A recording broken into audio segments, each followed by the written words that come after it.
নারী কমিশন করবার জন্য জুলাই বিপ্লবের তরুণেরা জীবন দেয় নাই। এই সমস্ত সংস্কার কমিশনের কোনো প্রয়োজন ছিল না। আপনারা রাষ্ট্রের সম্পদ এবং সময় নষ্ট করছেন। শাপলা চত্বরে যারা শহীদ হয়েছেন তাদের প্রতি শ্রদ্ধা জানানোর জন্য এবং তাদের আত্মার প্রতি মাগফিরাত কামনার জন্য আমি আজকে আপনাদের সামনে উপস্থিত হয়েছি। সেই সঙ্গে আমি জুলাই বিপ্লবের শহীদদেরও শ্রদ্ধাভরে স্মরণ করছি। আমাদের স্মরণে রাখতে হবে যে 2013 সালের সেই শাপলা চত্বর গণহত্যার পর এই প্রথম আমরা আবার মুক্ত বাংলাদেশে, দ্বিতীয় স্বাধীন বাংলাদেশে এরকম একটি মহাসমাবেশ করতে সক্ষম হয়েছি। কাজে আমাদের এই দীর্ঘ পথ পরিক্রমায় যারা জীবন দিয়ে আমাদের জন্য সহজ করে দিয়ে গেছেন তাদের সকলের প্রতি আমার অসীম শ্রদ্ধা এবং ভালোবাসা এবং তাদের পরিবারের প্রতি আমি সমবেদনা জ্ঞাপন করছি। আমি একটু অবাক হয়ে যাচ্ছি যে হেফাজতের তরফ থেকে কিংবা ভিকটিমদের তরফ থেকে এখনো 2013 সালের শাপলা গণহত্যার জন্য যে মাস্টার মাইন্ড ছিল সেই দানব ফ্যাসিস্ট শেখ হাসিনার বিরুদ্ধে মামলা দায়ের করা হয় নাই। আপনারা কেন এখনো মামলা দায়ের করেন নাই আমি জানি না। আমি মনে করি শাপলা চত্বরে যারা গণহত্যার শিকার হয়েছে তাদের প্রত্যেকের শেখ হাসিনার বিরুদ্ধে গণহত্যার মামলা দায়ের করতে হবে। এটাই আমার আজকে 1 নম্বর দাবি। দ্বিতীয় যে কথাটি আপনাদেরকে আমি বলতে চাই, আমরা মুসলমান, উম্মার প্রতি আমাদের ভালোবাসা থাকতে হবে।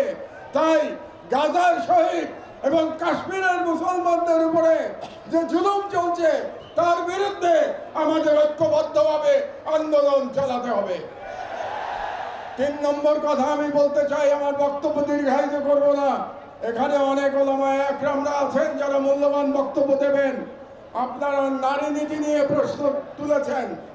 এ ব্যাপারে প্রথমে ডক্টর ইউনূস সরকারের প্রতি আমার একটি প্রশ্ন আছে যে আপনারা কেন অপ্রয়োজনীয় ইস্যু তৈরি করছেন?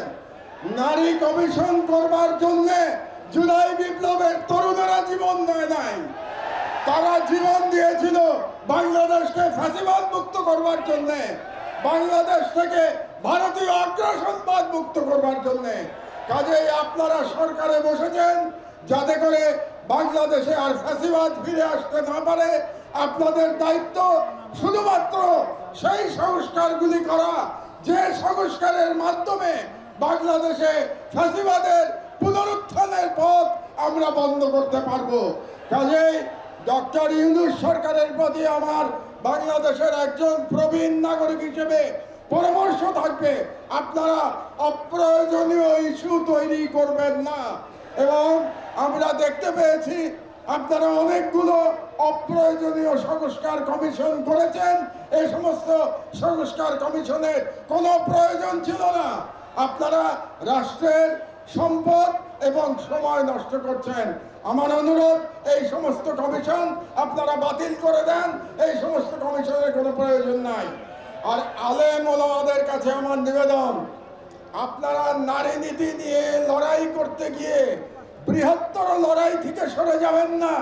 আমাদের বৃহত্তর লড়াই ভারতীয় সাম্রাজ্যবাদের বিরুদ্ধে লড়াই।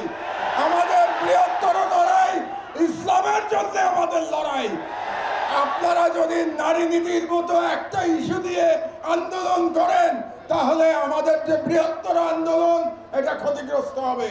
কাজেই নারী নীতির অবশ্যই আপনারা প্রতিবাদ করবেন, কিন্তু তার মানে এই না যে আমরা মূল লড়াই থেকে সরে যাব।